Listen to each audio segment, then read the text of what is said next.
Sobrang sarap netong trend recipe na to. At madali lang din siyang gawin. Kaya subukan nyo na rin to sa inyong mga bahay dahil super sarap niya. At sa mga mahilig dyan sa cheese, tip ko sa inyo, dagdagan nyo pa ng maraming cheese.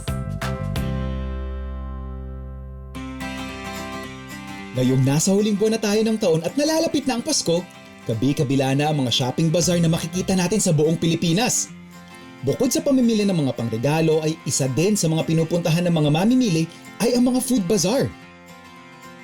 Kakaibang cooking showdown na gagawin natin ngayon mga food explorers dahil ang hamon natin sa ating mga bisita ay mag-isip ng isang putahe na hindi lang masarap kundi pwedeng maging pangnegosyo ngayong Pasko.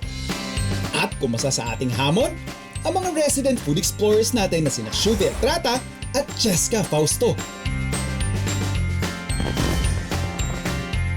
This time, we have a cooking showdown. Ha? Kasi lagi, it's either ako yung magluluto, papakain ko sa inyo.